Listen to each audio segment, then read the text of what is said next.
ખ્રિસ્તમાં મારા વહાલા ભાઈઓ અને બહેનો, આજે ફરી એકવાર આપણે એક નવા સાબાતના સવારના પાઠમાં એકત્ર થયા છે. ત્યારે હું પાસ્ટર રવિન્દ્ર ગામિત તમ દરેકને આ પ્રથમ ત્રિમાસિકના ત્રીજા સબાસાના પાઠની અંદર તમારો હું આવકાર કરું છું.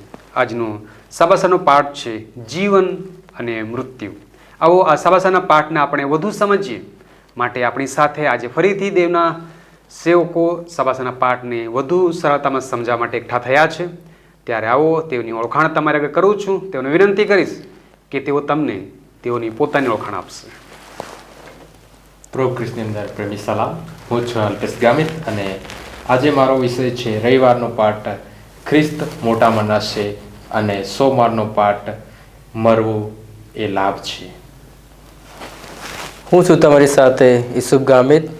હું તમને આજનો જે મંગાવવાનો પાઠ વિશ્વાસુ બનવું અને એકતામાં સ્થિર ઊભા રહો એના વિશે જણાવીશ. હું છું રમેશ વાઘમારે. આજનો મારો ગુરુવારનો વિષય છે કે સંયુક્ત અને નિર્ણય એ વિશેનો વિષય છે. આવો આ સમય દરમિયાન આપણે આ સવાસાના પાઠની શરૂઆત કરવા તરફ વધીએ ત્યારે આપણે પ્રાર્થનામાં જોડાઈશું. આપણા મધ્ય પાસ્ટર અલ્પેશ ગામિત છે. હું તેમને વિનંતી કરીશ તેઓ આપણે શરૂઆતની પ્રાર્થનામાં દોરશે અને આપણે આગળના ભાગોમાં વધીશું. આવો પ્રાર્થના કરીએ. હે અમારા સર્વશક્તિમાન પ્રભુ, અમે તમારી પાસે આવીએ છીએ, તમારા નામને ધન્યવાદ આપીએ છીએ. આજે ફરી વખત એક સાબાત અભ્યાસની અંદર જનાર છે. ત્યારે આમાં દરેકને આ વચનો વાંચવા, સમજવા તેમજ પ્રભુજી સમજવા માટે શક્તિબળ અને ડહાપણ પૂરું પાડજો. તેમજ દરેક સાંભળનાર વિશ્વાસુ ભાઈઓને પણ તમારા હાથ અંદર સોંપીએ છીએ. દરેક અમે તમારા હાથ અંદર સોંપાતા આ સાબાસ્કોને તમારા હાથ અંદર સોંપીએ. આ પ્રાર્થના પ્રભુ ખ્રિસ્તની મધુર નામથી માંગીએ છીએ. આમેન. વહાલાઓ, આપણે આ સમય દરમિયાન સબાસનના પાઠમાં જ્યારે આગળ વધીએ છીએ ત્યારે આજનો જે સબાસનનો પાઠ છે તે આપણને જીવન અને મૃત્યુના વિશે શીખવે છે. અને આપણે હંમેશા જીવન અને મૃત્યુના વિશે જ્યારે જોઈએ છીએ ત્યારે ઘણી બધી અલગ અલગ વાતો આપણે જોઈ શકીએ છીએ. અને આજની જે સ્મૃતિ સૂત્રો છે તે આપણને શું કહે છે? આપણે ફિલિપી તેનો 2 અધ્યાય અને 21મી કલમ આપણને સ્મૃતિ સૂત્રમાં એ પ્રમાણે કહે છે, કેમ કે મને જીવવું તે ખ્રિસ્ત અને મરવું તે લાભ છે. આજે મરણ આપણા માટે લાભદાયક બતાવવામાં આવ્યું છે, પરંતુ આજે આ દુનિયા અંદર આપણે લોકો એ પ્રમાણે કહે છે કે ઘણા બધા લોકો એ પ્રમાણે આપણે કહે છે કે મરણ એક જીવનનો જ ભાગ છે અને એ તો જીવનની સાથે જ સંકળાયેલો એક વિષય છે એ પ્રમાણે શીખવે છે. ત્યારે આપણે એમ કહી શકીએ કે મૃત્યુ એ ખરેખર આપણો દુશ્મન છે. અને વિશેષ કેમ કહી શકીએ કે એક આપણે દાખલો લઈએ કે જે એક વાહન કે કાર બનાવવામાં આવતી હોય છે તે એ ભંગાર માટે નથી બનાવવામાં આવતી. કાર એ અકસ્માત માટે નથી બનાવવામાં આવતી. એ કાર સુરક્ષિત મુસાફરી માટે હોય છે. તો આપણે એમ નહીં કહી શકીએ કે આ જીવન એક મરણનો કે મરણ આ એક જીવનનો જ ભાગ છે. મરણ એ વિષય અલગ છે અને એ વાતને આપણે સમજવાનું છે. એના માટે જીવન અને મૃત્યુ એ બંને બાબતો વિશે આપણી પાસે આજે સેવકો છે તે વિસ્તારથી ને એક સરળ શબ્દમાં આપણે સમજાવશે. પણ આપણે એક વાત સમજીએ કે મૃત્યુ એ આપણા જીવનમાં ક્યારે આવે અને મૃત્યુ કેવું આવશે અને મૃત્યુ પણ આપણામાં લાભદાયક કેમ બનશે એ બાબતો આપણે જાણવાની છે. અને એના માટે અહીં આ વિશેષ કહે છે એક જીવન આપણું ટૂંકું છે અને એમની સાથે એ જે સમય છે એક સારી રીતના ગાળીશું તો દેવની સાથે સારા સંબંધમાં આપણે રહી શકીએ છીએ અને સારું અને નાનું કાર્ય પણ આપણા જીવનમાં એક મોટો એક પ્રભાવ પાડી શકે છે. તો આપણું એક નાનકડું જીવન એક આપણી સુવાર્તાના કાળના જીવનને મોટો પ્રભાવ કેવી રીતે પાડી શકે છે અને એના માટે આપણે એકબીજાના પ્રોત્સાહનમાં એકબીજાના વિશ્વાસમાં કેવી રીતે લાવી શકીએ એ મહત્વની વાત છે. અને પાઉલ પ્રેરિત આજે ફિલિપીની મંડળીની વાત કરશે એની અંદર એ જ બાબત આજે આપણને શીખવાડશે. ત્યારે આવો આપણી પાસે જે મહેમાનો છે તે આપણને વધુ ભાગમાં લઈ જશે. ત્યારે હું પાસ્ટર અલ્પેશને વિનંતી કરીશ કે આગલા ભાગમાં પ્રકાશ પાડીને આ જીવન અને મરણની બાબતમાં વધુ આપણને સમજણ આપશે. આવો વહાલાઓ, આપણે રવિવારના અભ્યાસ પાઠમાં જઈશું. ત્યાં કહે છે કે ખ્રિસ્તમાં મોટા મનાશે. આજે આપણે પાઉલ પ્રેરિતના એક પત્ર લખે છે એના વિશે જોઈએ છે. આજે આગળના અભ્યાસક્રમની અંદર પણ આપણે જોયા કે જે પાઉલે છે એ જેલમાં હતો અને ઘણા સમયથી એ જેલની અંદર જતો આવતો અને એવી રીતના છે એને ક્યારે પણ ખબર ન હશે કે એ જ્યારે જેલમાં જશે ત્યારે એનું જીવન શું હશે. શું એ મરણ પામશે? શું એને સજા થશે? એ પાઉલને કશી ખબર નથી. શું એને અધિકારીઓ પાસે લઈ જવામાં આવશે? શું એને દંડ આપવામાં આવશે કે મુક્ત કરવામાં આવશે? એ પાઉલનો કોઈ ઉદ્દેશ્ય નથી અને પાઉલ એના વિશે જાણવા પણ નથી માંગતા. અને એટલા માટે જ કહે છે કે જીવવું તે પણ ખ્રિસ્ત માટે અને મરવું એ પણ ખ્રિસ્તના લાભ માટે છે. અહીં જોવા મળે છે કે પાઉલ છે એ મુક્તિ અથવા સ્વતંત્રતા અથવા તો પોતાના જીવન માટે નથી કહેતો. એના માટે મહત્વપૂર્ણ બાબત એ નથી, પરંતુ એ છે કે એના જીવન દ્વારા ખ્રિસ્તને મહિમા થાય એ વધારે પાઉલ માટે મહત્વ છે. પોતાના જીવન માટે નહીં, પરંતુ ખ્રિસ્તની સુવાર્તા માટે, ખ્રિસ્તના માટે શું મહત્વનું છે અને એને કીર્તના સન્માન મહિમા આપી શકે એ મહત્વ એને આ વચન થકી સ્મૃતિ સૂત્ર વાંચ્યું છે એના થકી એ આપે છે. આપણે જોઈએ છે કે પાઉલનું જીવન છે જે સુસમાચાર ફેલાવવામાં છે એને ઘણી મુશ્કેલીઓ આવી હતી. આપણે બીજો કરંથી તેનો 11મા અધ્યાય અને 23 થી 27મી કલમ વાંચે છે ત્યાં ઘણા કારણો છે એ દર્શાવવામાં આવ્યા છે. પાઉલ શું કહે છે કે એને ઘણી વખત છે કેદખાનામાં નાખવામાં આવ્યો, જેલમાં નાખવામાં આવ્યો અને ઘણી વખત છે એ મોતના પંજામાંથી બહાર આવે છે. ઘણી વખત છે એ યહૂદીઓના એક અહીં કહેવામાં આવે છે કે 39 ફટકા એનો માર સહેવો પડે છે. એ ક્યારેક છે 3 વાર સોટીઓનો માર ખાધો છે, ક્યારેક છે પથ્થર મારાનો સામનો કર્યો છે, ક્યારેક છે એનું મુસાફરીની અંદર સમુદ્રની અંદર વહાણ ભાંગી ગયો છે, ક્યારેક રાત દહાડો છે સમુદ્રમાં પડી રહ્યો છે, ક્યારેક છે લાંબી મુસાફરીઓની અંદર લૂંટારાઓ છે. એવી રીતના ઘણા જોખમો છે એ વેઠ્યા છે. છતાં પણ છે પાઉલ આ બધાની પરવા નથી કરતો. અહીં શું કહે છે? એ બધાથી વધારે પાઉલ દરેક ચર્ચની અંદરની ચિંતા રાખતો હતો, દરેક મંડળીઓની ચિંતા રાખતો હતો. એટલા માટે તો જેલની અંદર પણ રહેવા છતાં આ પત્ર લખતો હતો, આ મંડળીઓને પત્ર લખતો હતો. તો ચિંતા મંડળીઓની હતી પાઉલને. એ પ્રાર્થના કરતો, એ માર્ગદર્શન પૂરું પાડતો. જેમ ખ્રિસ્ત પિતા આપણા માટે કરે છે તેવી રીતના એ આ દરેક એ સમયના ચર્ચો માટે એ કરતો. જેવી રીતના ખ્રિસ્તે આપણા માટે સંપૂર્ણ બલિદાન કર્યું તેમ પાઉલે પણ પોતાની મંડળીઓ જેમ હાલ તે સમયની અંદર એ માટે બલિદાન આપ્યું અને પોતાનું જીવનનું સ્વાપર અર્પણ કર્યું કહેવાય છે. આપણે જોઈએ છીએ કે જેલમાં પાઉલની આ બાબતો છે એ ખ્રિસ્ત તરફથી જ આવે છે. એમાં ખ્રિસ્તની જેવી ધીરજ હોય છે, આનંદ હોય છે, વિશ્વાસ હોય છે અને હિંમત હોય છે. અને આ જ છે એ જીવન સંદેશો છે. જે ઉપદેશો આપવા કરતાં એના જીવનનો મર્મ સમજે છે એ જ ઉપદેશ બની જાય છે, કારણ કે એ હિંમતથી ડટ્યો રહે છે, ખ્રિસ્તના વિશ્વાસમાં અને હિંમતથી ડટ્યો રહે છે. આ જ તો એક સંદેશ એના જીવન પરથી ઉભરી આવે છે. એ જણાવે છે.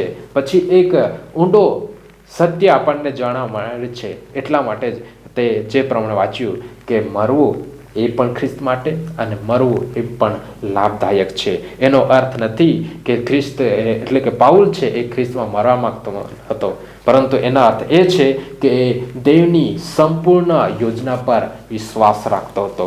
એ જીવતો રહેતો તો પણ દેવની મહિમા થતો અને દેવની સેવા કરતો, ખ્રિસ્તની સેવા કરતો. અને જો એ મરણ પામતે તો પણ છે એ પુનરુત્થાન સુધી એ ત્યાં આરામ કરતે. આ બંને બાબતમાં છે ખ્રિસ્તની મહિમા થાય છે અને આ જ પાઉલ છે એ એની ઈચ્છા રાખતો હતો. આજે આપણે ભલા અને ભૂંડાના વચ્ચે લડાઈ લડી રહ્યા છીએ. આજે આપણને શારીરિક ભૌતિક હથિયારની જરૂર નથી, આપણે આજે આત્મિક જે હથિયારો છે એની જરૂર છે. શેતાન છે એ ચાહે છે કે આપણને ખોટા વિચારો, ભય, શરમ અને છેતરપિંડીનો ઉપયોગ કરીને શેતાન આપણને હરાવવા માંગે છે. પરંતુ આપણે ખ્રિસ્તીઓ, આપણે ખ્રિસ્તના એ પ્રેમ, દયા અને શાંતિ અને સંયમશીલતા અને સત્ય અને દેવના વચનો દ્વારા આપણે લડવું જોઈએ. આપણને ઈસુ ખ્રિસ્તે જે ક્રોસ પર છે આપણા માટે બલિદાન આપ્યું છે એ દ્વારા આ યુદ્ધ જીતી લીધું છે અને ખ્રિસ્ત સાથે આપણે જોડાઈ ગયા છે. આપણે હારી શકતા નથી જ્યાં સુધી ખ્રિસ્તે એ ક્રૂસ પર આપણું બલિદાન આપ્યું છે અને ખ્રિસ્ત આપણી સાથે છે ત્યાં સુધી આપણે હારી શકતા નથી. આપણે આ મૃત્યુને હરાવી દીધું છે ખ્રિસ્ત થકી. એ માટે આપણે ખ્રિસ્તના બીજા આગમન સુધી આપણે દરેક લોકો જે જીવતા રહીશું એ લોકોએ એ ખાસ બાબત ધ્યાન રાખવાની છે કે આપણે ભવિષ્યની ચિંતા કર્યા વગર સુવાર્તાના કાર્યમાં મુશ્કેલી આવશે, ભયંકર પ્રતારણા થશે, આપણને ડરવાનું નથી, પરંતુ આપણે મક્કમતાથી વિશ્વાસની અંદર ખ્રિસ્ત સાથે ઊભા રહેવાનું છે. એ આવનાર છે, એ ન્યાયાધીશ છે, એ ન્યાય કરશે. આમેન. વહાલાઓ, આપણે સુંદર રીતે અહીં સવાસના પાઠમાં જોઈ ગયા છે કે ખ્રિસ્ત મોટો મનાશે. પાઉલના જીવનમાં પુષ્કળ મુશ્કેલીઓ આવી જે આપણે જોઈ ગયા, છતાં પણ ખ્રિસ્તને આગળ કર્યો, ખ્રિસ્તને એણે મોટો મનાવ્યો, અને સાથે એક જીવીશ તો ખ્રિસ્ત માટે, એનું આખું જીવન ખ્રિસ્ત માટે જ છે, અને અગર જો મરશે તો લાભ થશે, એ બાબતે આપણે જોઈ ગયા છે. મને આશા છે આપણે સુંદર રીતે સમજ્યા છે. આવો આપણે આગળના ભાગોમાં વધીશું. આપણા મધ્યે પાસ્ટર ઈસુભાઈ છે, તે આપણને આગળના ભાગમાં દોરશે, ત્યારે આપણે એની પાસેથી આગળનો ભાગ સમજીશું. સારું, આ સમયે આપણે મંગળવારનો પાઠ આપણને જે શીખવા માગે છે તે આપણે શીખવાનો પ્રયત્ન કરીશું. મંગળવારનું મથાળું છે કે વિશ્વાસુ બનવું. અહીં ફિલિપિતનો 1 અને 23 આપણે જે યાદ વચન તરીકે વાંચ્યું છે, કેમ કે મને જીવવું તે ખ્રિસ્ત અને મરવું તે લાભ છે. આપણે વાંચ્યું છે પાઉલ પ્રેરિત આપણને શું સંદેશો આપણને આમાં આપવા માગે છે. અહીં પાઉલ કહે છે કે જીવવું અને મરવું બંને જે ખ્રિસ્તમાં શું છે, આશીર્વાદકારક છે. જીવવું એટલે ખ્રિસ્તની સેવા કરતા રહેવું અને અન્ય માટે આશીર્વાદ બનતા રહેવું, અને મરવું એટલે આશા જે પરમેશ્વરે આપણને આપી છે એની અંદર આરામ, અને પછી પ્રભુ ઈસુ ખ્રિસ્તના પુનરુત્થાનમાં જ્યારે આપણને ઉઠાડવામાં આવશે એ બાબત અહીં દર્શાવે છે. પાઉલ મરવું વધુ સારું કહે છે અહીં, કારણ કે તેનાથી આગળનું જીવન પ્રભુની સાથે અત્યંત ઉત્તમ છે. પરંતુ વહાલાઓ, તો મૃત્યુ જ છે એ કંઈ અંત નથી, તે લાંબી ઊંઘ છે. જ્યાં સુધી પ્રભુ ઈસુ ખ્રિસ્ત આપણને પાછા લેવા માટે ના આવે ત્યાં સુધી એક લાંબી ઊંઘ છે. અહીં કલ્પના કરીએ કે જે લોકો મરે છે ત્યારે શું તેઓ તરત સ્વર્ગમાં જ જતા હોય છે? અહીં જો આપણે લાજરસનું ઉદાહરણ લઈએ છીએ, જો એ લાજરસના મૃત્યુ બાદ એ 4 દિવસ શું તેણે સ્વર્ગની અંદર આનંદ કર્યા પછી શું દેવદૂતે તેને ખરાબ સમાચાર આપ્યા કે લાજરસ માફ કરશો? પરંતુ પ્રભુ ઈસુ ખ્રિસ્ત તને બોલાવે છે. શું આપણે એવો વિશ્વાસ કરીએ છીએ? ના. પરંતુ બાઇબલ વચન શું કહે છે?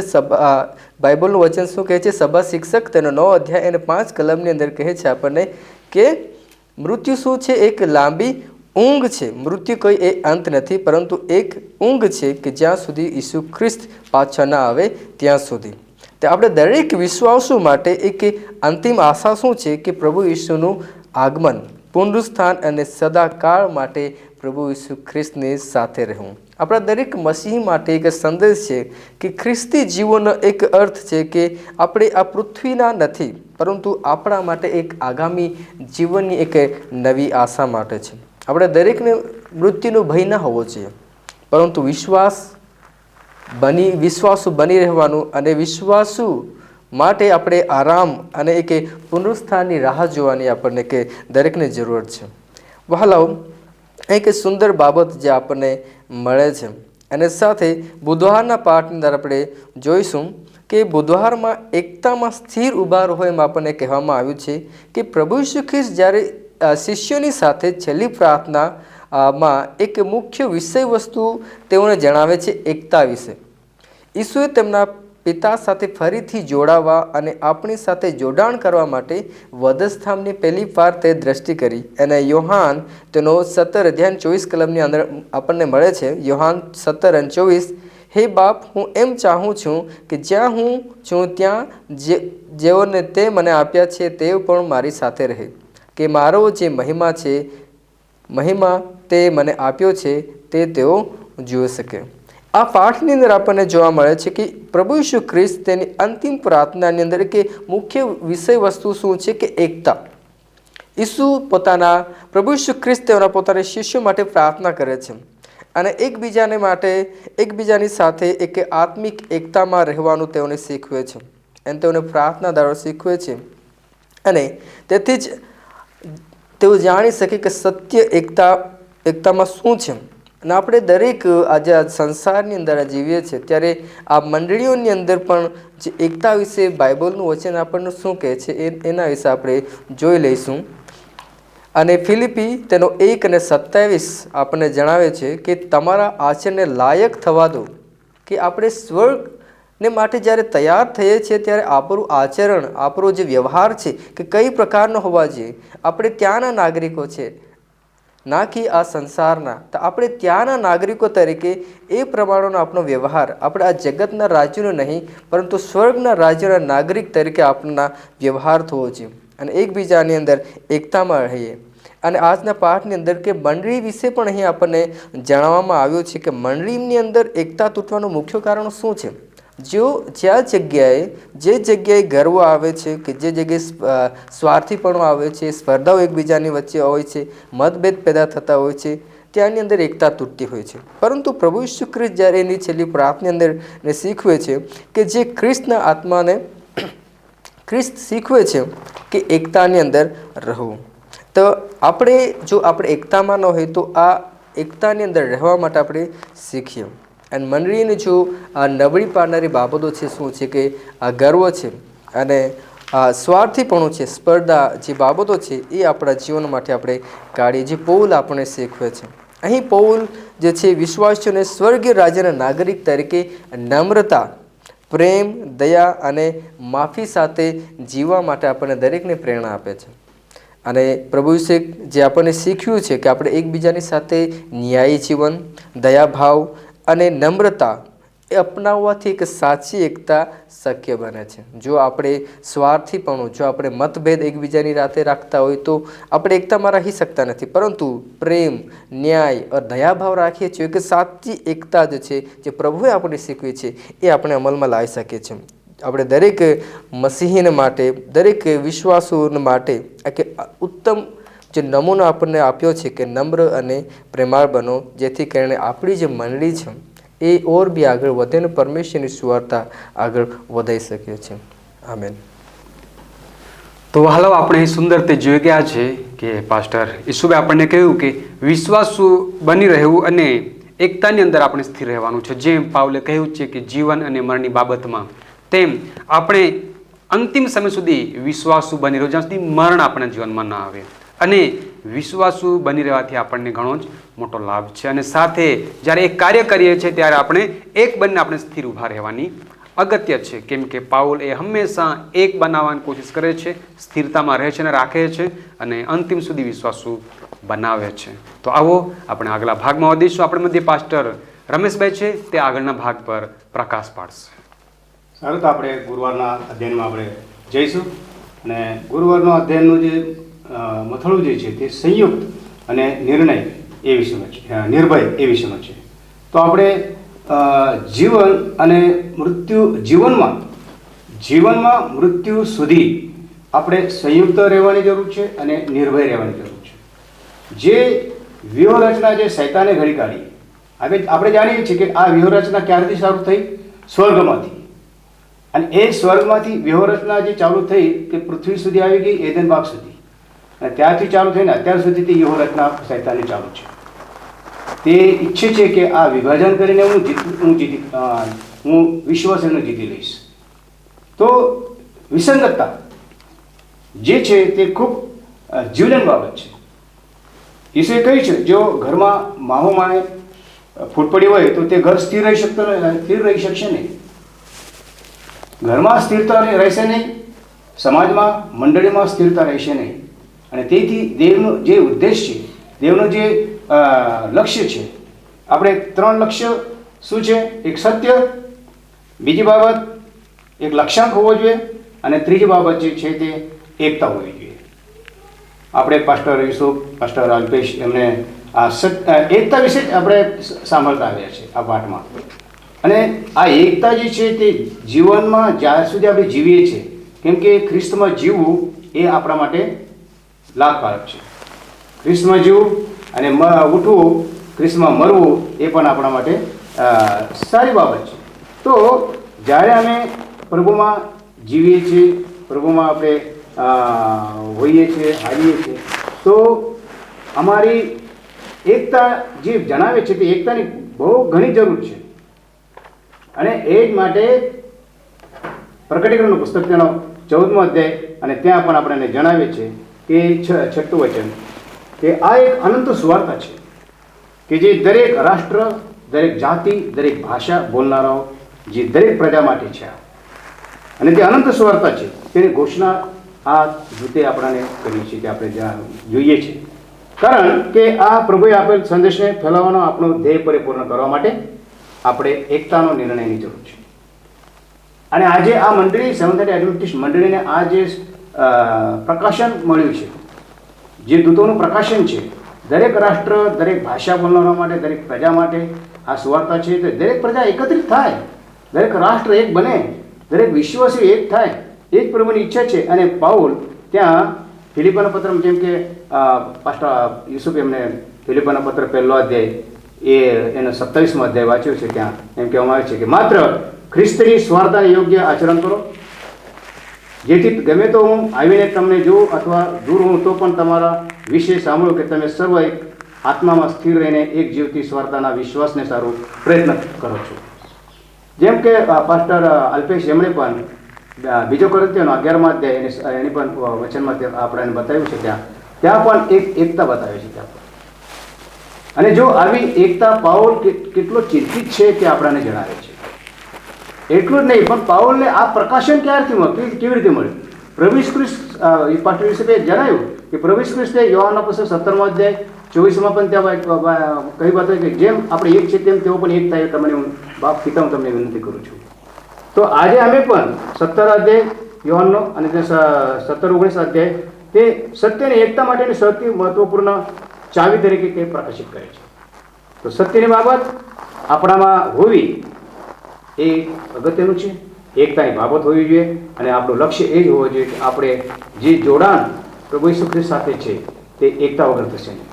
મંડળીનું જોડાણ, ત્રણેય આપણે વસ્તુને આપણે ધ્યાનમાં રાખીએ તો અહીંયા જો આપણે આ 3 ચાવીમાંથી એક પણ ખૂટે તો આપણે સફળ થઈ શકતા નથી. જો કે ત્રણેય આપણી પાસે યોગ્ય જગ્યાએ આપણી પાસે છે અને તે યોગ્ય જગ્યાએ છે. આપણે એને કોઈ પણ ડર રાખવાની જરૂર નથી. છેલ્લા સમયમાં અમે જીવી રહ્યા છીએ ત્યારે ઘણી મુશ્કેલીઓ, ઘણી મુસીબતોનો સામનો આપણે કરી રહ્યા છીએ. અને તેનો દાખલો આપણે પ્રભુ ઈસુ ખ્રિસ્ત, પાઉલ, આ બંને વિશે આપણે જાણી શકીએ છીએ. તે આપણા માટે દાખલારૂપ છે. તો આજે પણ અમારા માટે પણ તે જ દાખલાઓ સામે આવી રહ્યા છે, તે જ ઉદાહરણો સામે આવી રહ્યા છે કે આજે અમે જીવી રહ્યા છીએ ત્યારે આપણે વિરોધીઓ દ્વારા કોઈ પણ રીતે ભયભીત થવાની જરૂર નથી. ફિલિપીનો પત્ર 1 અધ્યાય 1લો અધ્યાય અને 28મી કલમમાં જણાવે છે. તો શેતાન એ હારેલો શત્રુ છે. પાઉલ કહે છે કે શેતાન એ હારેલો શત્રુ છે અને તે હવે વધારે આપણાને પરેશાન કરવા માંગે છે. ભલે આપણે આપણા વિશ્વાસ માટે મોતને ઘાટ ઉતારી દેવામાં આવે, કોઈ આપણને નુકસાન પહોંચાડી શકશે નહીં, એ આપણે વિશ્વાસ રાખવો જોઈએ. જો આપણે સારું કરનારા અનૈયો છે તો શેતાન પ્રભુના સત્યની આગળની ચૂકને રોકવા માટે શક્તિહીન છે. પ્રભુ આ શક્તિહીન છે કે શેતાનનું જે કંઈ વ્યૂહરચના છે તેની આગળ લડવા માટે પ્રભુ આપણા સાથે છે. કેમ કે માથીના પુસ્તકમાં ત્યાં પણ શિષ્યોને, ચેલાઓને એ જ કહ્યું છે, હું સદા તમારી સાથે છું. અને આ પતન પામેલી દુનિયામાં આપણામાંના જે શ્રેષ્ઠ છે તેમના માટે પણ પોતાનું જીવન મુશ્કેલ છે. આયુબનું પણ એક ન્યાય માણસ હતો, તેના માટે પણ મુશ્કેલ જીવન હતું. કોઈ એવો વ્યક્તિ નથી કે તેમના માટે મુશ્કેલ જીવન ના હોય. એ આપણે આ પાઠમાંથી આપણે શીખી શકીએ. તો જેમ કે સંયુક્ત રહેવું, એકત્રિત રહેવું, એકતામાં રહેવું અને નિર્ભય રહેવું, આ વિષય ગુરુવારનો છે. તો એલેન જી વ્હાઇટ ત્યાં જણાવે છે આપણને કે અત્યારના સમયની જેમ ખ્રિસ્તી ધર્મમાં વિશ્વાસની વિવિધતા ક્યારેય નહોતી. જો અપ્રેરિતો, પ્રબોધકો, પ્રચારકો, પાળકો, ઉપદેશકો ની ભેટો પ્રાચીન વર્ણની એકતાને જાણવા માટે જરૂરી હતી.